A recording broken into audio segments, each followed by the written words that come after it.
esse nosso exercício de reflexão. O Espiritismo é uma doutrina de estudo, e o principal livro de estudo, o principal objeto de estudo, nem só do Espiritismo, mas do cristianismo, somos nós mesmos. Nós somos um grande material didático, um grande livro a ser estudado. E é isso que a gente se propõe mais uma vez na tarde de hoje. Nós precisamos pensar sobre a forma como nós temos nos comportado, a nossa atitude, como é que ela tem prevalecido até agora.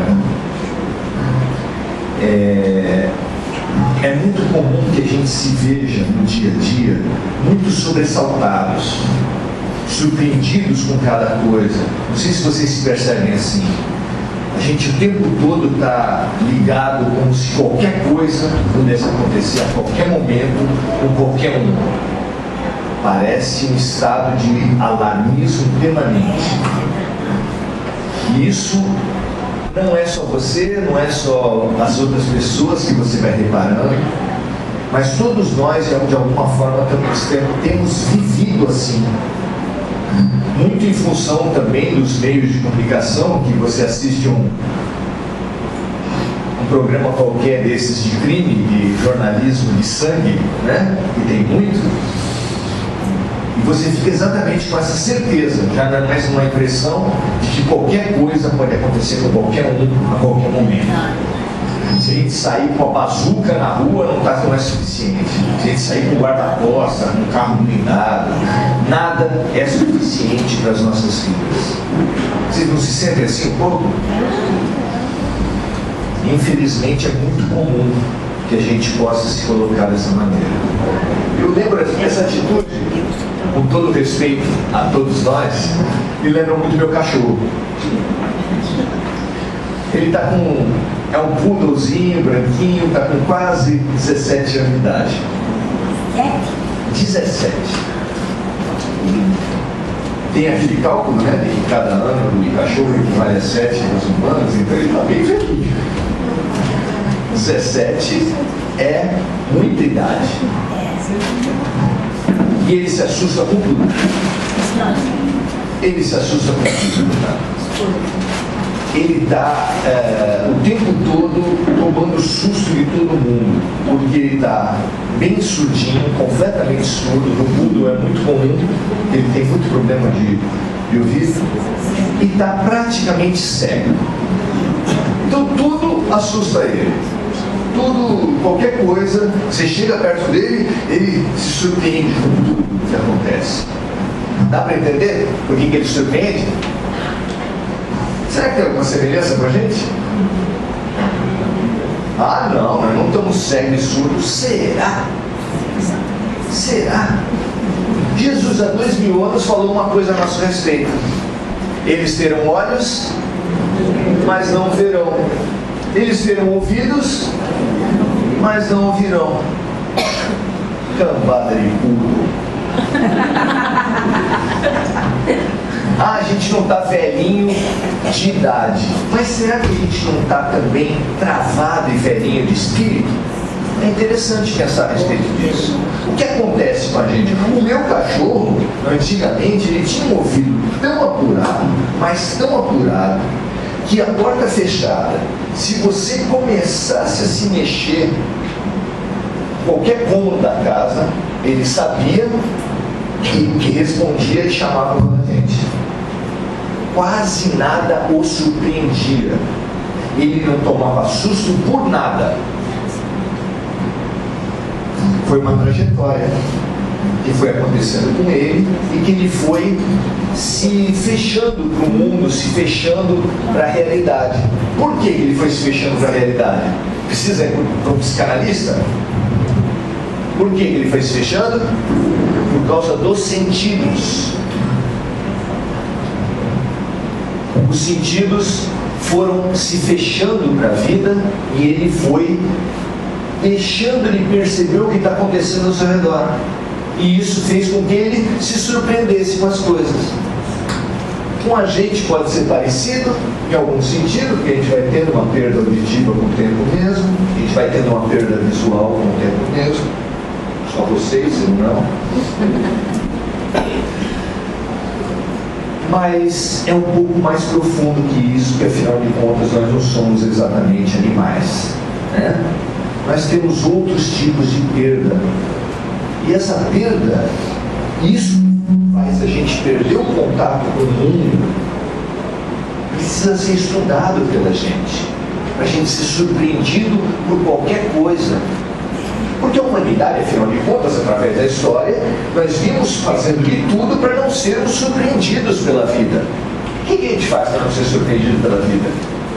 Todo mundo quer ter uma velhice tranquila, né? Aí tenta planejar a aposentadoria, tenta planejar o futuro, a gente vai amealhando bens, a gente vai fazendo planos de previdência privada, a gente vai fazendo uma série de coisas para quê? Para quê? Tentar ter uma vida tranquila, na velhice. E vida tranquila é sempre grana. Tudo bem, faz parte, pelo menos a gente tenta planejar a vida de alguma maneira para tentar não ser surpreendido, não levar sustos. Não é verdade que a gente não quer levar susto na vida? A gente tenta se precaver. Dá sempre certo? Não sei, eu até brinco com as palavras, né? As palavras são muito interessantes para representar a terceira idade. Aposentadoria, por exemplo, quer dizer ficar recluso nos seus aposentos. Aposentar-se é ficar nos seus aposentos. Você quer mesmo se aposentar? Será que é bom esse negócio de ficar recluso nos seus aposentos? É um ideal, é uma maneira da nossa sociedade colocar a questão da terceira idade. O INSS, quando aposentava as pessoas, às vezes aposentava por invalidez. Você já pensou sobre a invalidez? Lá em Santos tinha um asilo chamado Asilo dos Inválidos de Santos. Inválido é uma pessoa que não tem valor nenhum. Lá só tinha pessoas que não tinham valor nenhum. Será que é isso? Não é cruel esse tipo de coisa? Idoso é aquele que já está ido.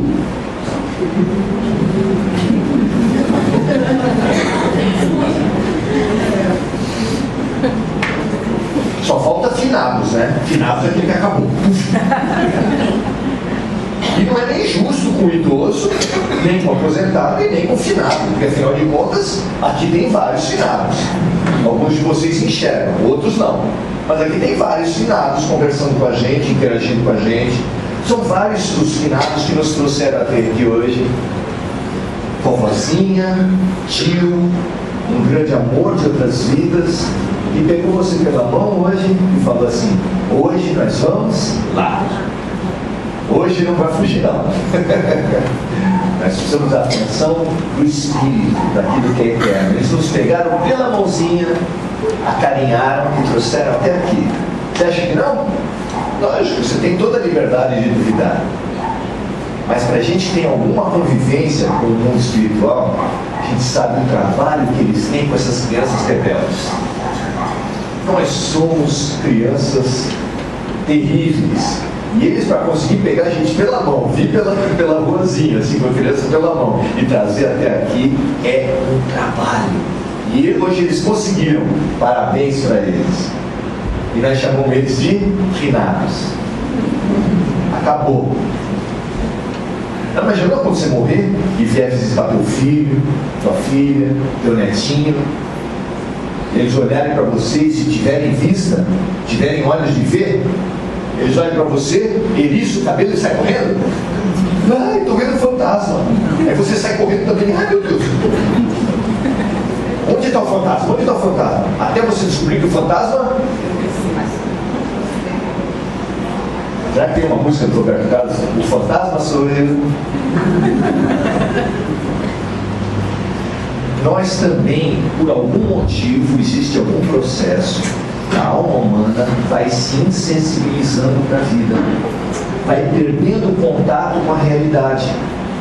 Essa é a velhice que nós temos que nos preocupar. É lógico, a outra também, fazer plano de previdência, tentar se alimentar da maneira mais sadia, todas as maneiras interessantes de cuidar do corpo são válidas. Porque nós estamos aqui no templo do Espírito, que cuidar do corpo não é válido, ao contrário. Mas nós temos também que cuidar do Espírito e saber o que, afinal de contas, faz com que uma pessoa que tenha olhos não veja, e uma pessoa que tenha ouvidos não ouça.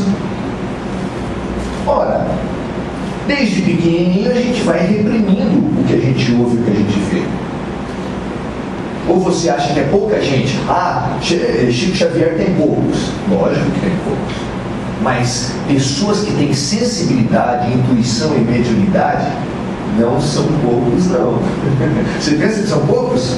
Porque ninguém fala. Ninguém fala. Imagina você chegando no teu trabalho e falando assim: não, hoje eu estou ouvindo voz e vendo coisas. Falar isso pro teu médico. Perigoso. Então muita gente ouve e vê, mas reprime. Não conta para ninguém por medo de ser dado por louco. Pois eu vou contar uma novidade para vocês que alguns médicos ainda não sabem, mas deveriam todos saber. O conceito de saúde no mundo, pela Organização Mundial da Saúde, é o órgão das Nações Unidas voltado a essa área, deixou de ser o completo bem-estar biopsicossocial. Agora, saúde é o completo bem-estar biopsicossocial e espiritual. Isso é uma grande novidade. Na Bíblia dos Médicos, chamado Código Internacional de Doenças, o famoso CID, está lá as perturbações espirituais. Ali eles falam expressamente que nem todo mundo que vê e ouve coisas deve ser dado como louco. Que existem pessoas que veem e ouvem coisas, mas que têm uma vida saudável, uma interação normal e sabem se relacionar com isso. Mas como é que a gente vai saber se relacionar com isso se a gente reprime o tempo todo, foge dos fantasmas? Gente, fantasma é só um estado da gente. Como a água que tem um estado sólido, gasoso e líquido, nós temos um estado também. Né? A gente não vai desmanchar feito gelo, feito manteiga na chapa, mas a gente vai mudar de estado. É só isso, comparativamente, é lógico. A gente vai mudar de estado, todos nós vamos morrer. A espiritualidade hoje nos autorizou a dar esse comunicado para vocês. Todos vocês vão morrer. Todos. Absolutamente todos. Quem fizer plástica morre, quem fizer previdência privada morre, quem quiser se eternizar plantando uma árvore ou escrevendo um livro morre. Os imortais da Academia Brasileira de Letras morrem. Todo mundo morre. Então, se a gente tem uma certeza na vida, se planeja para muita coisa, mas a gente só não se planeja para aquela coisa que é certeza que vai acontecer. Ai não, morte eu não quero saber não. Nós precisamos falar de morte, nós precisamos falar dessas coisas para poder entender a vida, para viver bem. Sabe por quê? Os Espíritos nos revelam, para ter uma boa morte, a gente precisa ter uma boa vida. Vamos inverter. Se a gente está vivo e quer ter uma boa vida, a gente vai também ter uma boa morte. Nós precisamos viver bem. A melhor maneira de você ter uma boa morte é viver bem. E é lógico que viver bem é entender o permanente, não se ater ao provisório. Não sei se vocês já tiveram o prazer ou o desprazer de conversar com pessoas drogadas, pessoas viciadas. Você faz um discurso que parece assim uma pessoa falando em grego para outra que é japonesa. Você fala e não tem muita lógica. Você tenta falar assim para um suicida, porque ele é um suicida. Fala para ele assim: você sabe que a droga mata? Falar para um suicida para você saber que a droga mata é um absurdo. Aí ele já não dá valor para si mesmo, ele já está numa rota de suicídio. Você fala: a droga faz mal à saúde, Ministério da Saúde grande coisa.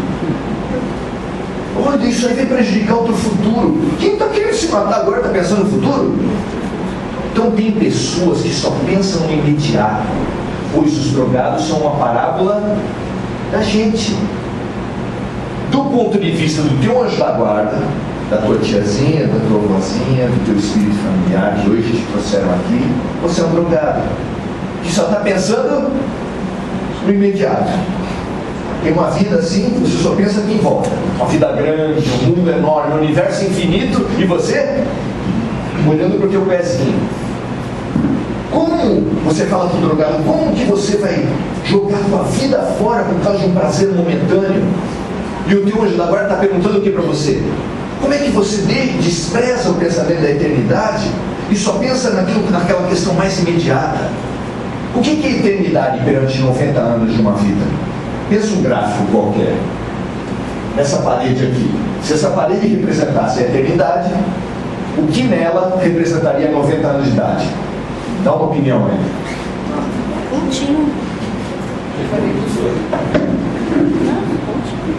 Acho que menos. Acho que menos, porque uma coisa infinita, perante o infinito, 90 anos, não dá nem para representar. E a gente está vivendo para o pontinho, deixando de ver o mais importante. Se você hoje fosse fazer uma viagem para um país, não soubesse o nome do país, não soubesse o continente, nem o tempo que faz lá, se não soubesse o que você ia fazer lá, se não soubesse nada a respeito desse país, nem da tua viagem, nem do que você ia fazer, como é que você ia preparar a tua mala? Como é que você faz para preparar a mala para uma viagem dessa? É fácil? Ou leva bastante dinheiro para comprar as coisas lá, e se você for para o Alasca, você está ferrado, porque lá não tem shopping center. Ou então você leva o teu armário todo, mas pode não ser o suficiente no Alasca, por exemplo, teus agasalhos não vão servir nada. É assim que a gente morre, sem saber o que acontece lá de lá, sem saber o que vai acontecer, sem saber o que a gente faz. Por quê? Porque a gente reprime, a gente nega, a gente não quer. Vai falar de morte, eu não vou lá no Semente de Luz, não. O Espírito está falando de morte. Qual é o problema de falar de morte? Nós temos que saber, porque a vida é permanente. Os estados que você vai estar, eles mudam, mas a vida é permanente. E para você ter uma boa morte, nós precisamos enfrentar bem os desafios da vida. E nós estamos isolados, estamos sendo surpreendidos por tudo. O que o homem já fez para não ser surpreendido pela vida? Nós, a gente já sabe, mas a humanidade. Então, vamos lá. Para a gente entender o mundo e saber da previsão das coisas, a gente foi compreendendo o mundo, até que se transformou em ciência. Mas antes de transformar em ciência, as pessoas já não se surpreendiam mais por ter uma época de chuva, por ter uma época de seca, por ter uma época que as flores saíam, por ter uma época que as folhas todas caíam. Não se surpreendiam mais. Por quê? Porque aprenderam que há uma lógica na vida, há um ciclo nas coisas. Não se surpreenderam mais de ter um objeto pontudo e ser nesse objeto que cai o raio. Isso não é para surpreender, isso é ciência. Não se surpreenderam mais a pessoa ter um tipo de doença conforme o tipo de comportamento. Tem gente que vem para a casa espírita e fala assim: não sei que Deus está me castigando por ter me dado um AVC agora, na terceira idade, 70 anos de idade. Você não sabe por quê? Você fuma? Fumo. Desde que idade? 15 anos. Foi uma surpresa para você o AVC? Foi.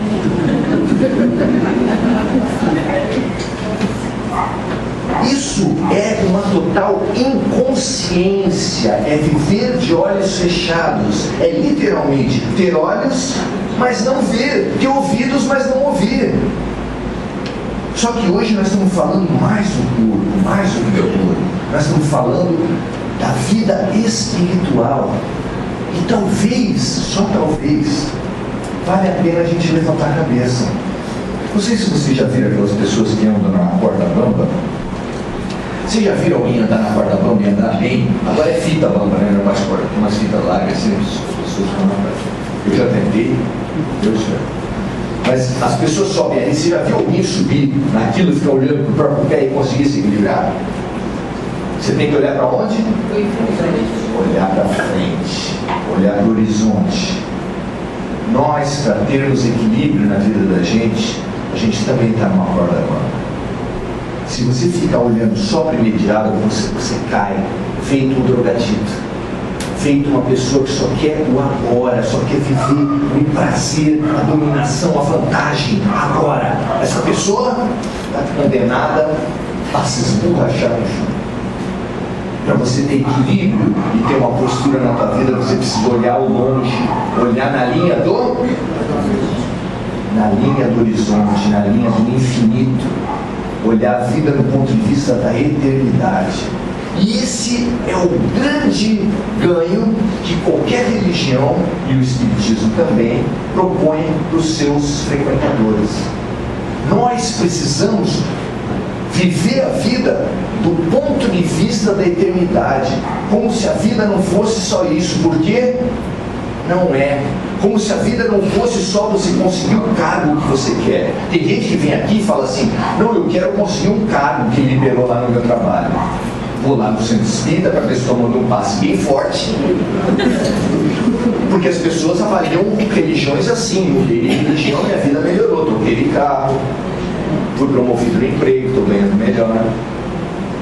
318 pastores rezando pela prosperidade. Deve dar certo. Deve dar certo. Então nós, o tempo todo, nós buscamos aqui coisas que na verdade são tarefas nossas, porque a prosperidade e viver bem é uma tarefa nossa, né? Você quer viver bem? Trabalha. Lógico que a dimensão espiritual sempre vai ter importância para muita coisa, mas basicamente a sobrevivência, o conseguir uma boa relação, conseguir a felicidade, essa felicidade da terra, é justo que a gente busque, mas é tarefa nossa. A busca do mundo espiritual, dos nossos orientadores, de Jesus, de Deus, é que a gente busque o eterno. E o eterno, ele tem leis. Assim como o homem vai descobrindo as leis da física, as leis da natureza, para não ser mais surpreendido pelas coisas da vida, nós podemos também descobrir as leis espirituais. Deus e o mundo funcionam por leis constantes e espirituais. Isso ajuda a gente a viver, ajuda a gente a aprender da vida, tirar da vida o que ele tem de melhor. Se você for ler o Livro dos Espíritos, é um livro muitíssimo interessante, 1019 perguntas e respostas. 1019. Acaba todas as perguntas? Lógico que não. Você faz 1019, vai gerar mais 3.200. Mas pelo menos ali você tem algumas perguntas essenciais. E se você faz essas perguntas, você vê essas coisas, ali estão escritas e descritas as leis de Deus. Porque existem leis de Deus. E quando você só descobre uma delas e não descobre o arcabouço geral das leis, você está mal. Você alguma vez já bateu o carro e olhou para outro carro e estava escrito assim: sem advogado não há justiça? Você bate o carro e percebe que do outro lado tem um advogado, você acha que você está bem? Está cheio de poderosos no mundo. Cheio de poderosos. As relações do mundo são complicadas. Diz que Brasília é o lugar onde duas pessoas batem o carro, os dois saem falando assim: sabe com quem você está falando? Porque quando a pessoa não é importante por si, ela é importante pelas relações. Eu tenho padrinhos, eu tenho amigos, e a pessoa se fia naquilo. É nisso que a gente tem valor aqui na Terra. Será que é isso que nos dá valor também lá no céu? Será que se lá, quando você morrer, você fala assim: não, eu tenho um amigo senador, você vai para o céu ou vai para o inferno? Será que ajuda? Eu tenho a impressão que não. E talvez possa piorar. Ah, é? Você tem um amigo senador? Eu estava pensando em te levar para o nosso lar, mas olha, a coisa está feia. Nós podemos aprender as leis de Deus. Quando você viu, se você viu a novela Caminho das Índias, você vai saber e vai descobrir o óbvio para nós, mas que algumas pessoas acham que não, que a lei da reencarnação é uma lei criada e descoberta por Allan Kardec. Né? Todos nós sabemos disso, não é verdade? Em 1800, no século XVIII, foi descoberta a lei da reencarnação, não é isso? Lá você descobriu que a cultura indiana há 10 mil anos antes de Cristo, já conhecia a lei do karma. Ah, é? É. Só que quando você conhece uma parte da lei, que é a lei de causa e efeito, que eles chamam de lei do karma, e não ilumina com a lei principal, aí dá margem a uma interpretação. Como é que é a interpretação deles da lei de causa e efeito? Todo mundo nasce várias vidas, mas o rico renasce rico, o pobre renasce pobre. Quem está sofrendo é porque Deus quis. Amenizar o sofrimento da pessoa é ir contra Deus. Então é proibido ajudar uma pessoa que sofre. Não é bacana isso? Não é bacana? As pessoas entendem lei de causa e efeito e não ficam melhores? Claro que não. Por quê? Porque nenhum advogado pode conhecer o arcabouço legal de um país, pode conhecer o Código Civil, se ele não iluminar esse conhecimento com a lei maior daquele país, que é a Constituição. Você tem uma Constituição que dá os princípios basilares de uma sociedade e tem as leis ordinárias que vão regulamentar aqueles princípios basilares, pois o mundo tem uma Constituição. Vou contar uma novidade para vocês, hein? É uma novidade que tem 2016 anos. Não é tão nova assim, né? Quando perguntaram para Jesus qual era o maior mandamento da terra, ele falou, lançou uma frase que deveria ter abalado todas as nossas almas e dividido as nossas vidas como dividiu a história do Ocidente, entre antes e depois de Cristo. Ouve, ó Israel, amarás o Senhor teu Deus de todo o teu coração, com todo o teu entendimento, com toda a tua alma, e amarás o teu próximo como a ti mesmo. Essa é a lei maior. Como é que eu posso dizer isso? Porque na sequência de ter falado isso, Jesus falou assim: nesse mandamento está contida toda a lei. Na época, a lei não era exatamente... lei naquela época era toda a revelação espiritual do povo de Israel. Então tudo que os profetas tinham falado, tudo que Moisés tinha falado, toda a Bíblia, todo o Antigo Testamento era considerado a lei. E ele falou que nessa frase está contida toda a lei e os profetas. Então é a constituição do mundo, que Emmanuel, o guia de Chico Xavier, chama de lei divina, sagrada e única. Porque de verdade, só tem uma lei, que é a lei do amor. Se você quer olhar o horizonte da vida para não se desequilibrar, se você quer conseguir viver na tua corda bamba dos fatos que te deixam tão sobressaltados, você vai encontrar no horizonte o sentido da vida. Aquele que os filósofos há tanto tempo discutem, não, qual o sentido da vida? Aí ficam fazendo livros, debatendo. Jesus já revelou. O sentido da vida é aprender a amar. Ah, então eu estou bem. Vocês podem estar perguntando, né? Pode estar achando.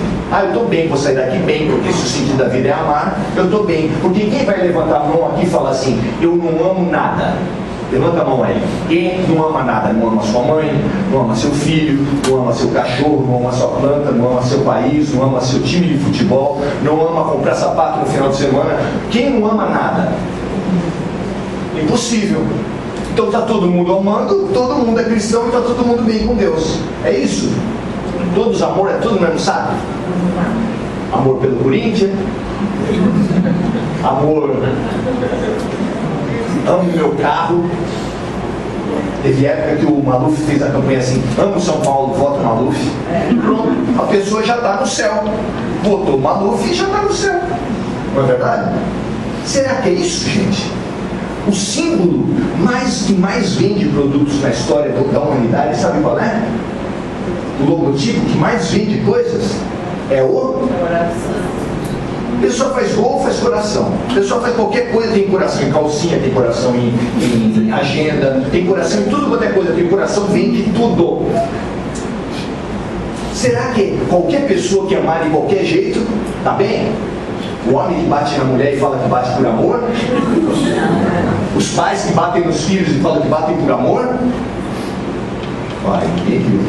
É gozado isso, né? A gente acha uma indignidade um homem bater numa mulher e falar que bate por amor. Quando eu falo em bater nos filhos por amor, todo mundo fala, peraí, não é assim. Porque não tem criança aqui, né? Sempre que não tem uma categoria, a gente fala dos outros, é bacana. Agora, quando eu falo de alguém que está aqui, já é interessante isso. Nós podemos e devemos abrir os olhos. Olhando no horizonte, a gente vai poder erguer a nossa postura como do equilibrista, olhar ao longe, se equilibrar. Você não deixa ele ter a visão periférica para saber onde é que você tem que pisar. Mas você sabe que você está pisando aqui para chegar lá. Como é que é isso na vida? Olhar, pisar aqui para chegar lá. Tudo que a gente faz ganha um sentido perante a lei maior, perante a lei do amor. Você está doente? Você está em problema de saúde? Essa doença é um chamamento para o amor. Ah, Maurício, como é que é isso? A primeira coisa que você faz quando está doente é voltar a fazer uma oração que você não fazia há muito tempo. Deus, até uma chacoalhada em Deus lá. O que é isso, Maurício? Rezando de novo? Fazia tempo, hein, menino? Poxa! A gente lembra de Deus, a gente lembra de um monte de coisa. Uma semana de hospital você já está fazendo oração que você nem sabia que fazia. Você faz um Pai Nosso, você nem lembra direito como é. A dor, o chamamento, a crise chama você para o amor. Para você redescobrir, será que a minha vida está certa? Morreu uma pessoa que você ama muito. Se no velório você não fizer a pergunta, como é que está indo a minha vida? Será que eu estou direcionando a minha vida do jeito certo? Será que eu estou dando importância para as coisas que são reais? Será que eu não estou me iludindo com a vida? Se você não fizer essa pergunta, você não passa de ano. Você está recebendo a lição e não está nem prestando nada, não está olhando nada. Tem olhos, mas não vê, tem ouvidos, mas não vê. E a vida está cheia de lição. A vida está cheia de momentos que chama a gente para perguntar. Espera um pouquinho. A gente quer ter carro para andar rápido. Quem pega um carro para andar rápido, mas não sabe para onde vai, o que acontece com ele? Se perde bem rápido. Ele só se perde bem rápido. Porque é muito importante você saber para onde ir. Se você tiver um trajeto de 2 quilômetros e uma pessoa a pé, só a pé para onde vai, e a pessoa sai de carro, o de a pé pode chegar mais rápido, porque ele sabe para onde vai. Simples. Será que a gente sabe para onde vai? Será que a gente não está andando em círculo há muito tempo? O círculo das vinganças mútuas? Como é que é isso? Ah, não é meu, mas não vai ser dele também. Eu trabalhava num abrigo na prefeitura de Santos e um menino uma vez veio a polícia na frente, o menino entrou rápido, a gente nem viu, entrou voando no abrigo. Daqui a pouco eu encosto uma viatura, pede para dar uma geral na casa e encontra lá um objeto furtado. Um pé de tênis. Pega o menino, leva ele, faz todos os procedimentos legais, depois traz para casa para ser apresentado, como ele tinha endereço, para ser apresentado perante a autoridade no momento que foi dado o prazo. Aí começa o sarro dentro da casa, né? Que é isso, esse pererê? Vou com um pé de tênis só? Daí ele conta, eu estava na rua, vi um cara com o tênis na moda, o olho cresceu, porque afinal só pode ser feliz com Nike 12 Bravo. Aí ele olhou, parou o cara, estava pegando o tênis dele quando apareceu uma viatura. Aí só deu tempo de pegar um tênis. Mas por que você pegou um tênis? Eu não tenho, mas ele também não tem. É a vingança, gente. Isso é um símbolo. A gente está se vingando há muito tempo. Israelense e Palestina, há quantos anos eles estão se vingando um do outro? Dá a impressão que o homem bomba atravessando a fronteira da Palestina para Israel, deve passar por cima dele um míssil. E fica lá. Eu explodo você explode eu. É um esporte interessante, né? Vamos se explodir. Você está vindo se explodir hoje? Ah, vamos se explodir. E a gente, quando tem dor de cabeça, fala, nossa, minha cabeça está explodindo, né? Não, eles explodem mesmo. Há quanto tempo nós estamos jogando picuinha na vida do outro, infernizando a vida do outro? Pensa bem, as pessoas que você tem ódio gratuito, que você nunca viu e que tem raiva delas. Por que será? Quando surge essa pessoa de anjo da guarda na noite anterior, te preparou, Maurício, é amanhã. Você vai encontrar com fulano amanhã. É a tua chance. Você já teve 2.697, mas agora é 2.698. É a tua chance nessa vida. Você vai encontrar com fulano. É a tua chance de perdoar. Desarme o teu espírito. Você já prejudicou muito essa pessoa já prejudicou muito você. É a chance de você se libertar. E, afinal de contas, o ódio é uma algema que liga a gente, uma algema indestrutível que liga a gente com outra pessoa. Se é uma pessoa que você odeia, ficar grudado nela é bom? Liberte-se, diz ele pra gente. E a gente, vida após vida, tem se prendido cada vez mais. Agora imagina um magote de pessoas, umas 15 pessoas, uma algemada nas outras. Uma algemada pelo pé, pelo pescoço. Somos nós. Essa é a figura da massa humana. Um dia a gente tem que se libertar. Só que nesse dia a gente vai meter a mão no bolso e vai falar assim, tem uma chave diferente aqui. Será que essa chave não é da minha algema? Aí você vai olhar a chave, está escrito assim, perdão, está escrito na chave. O que eu faço com essa chave? Vou experimentar. Aí abre.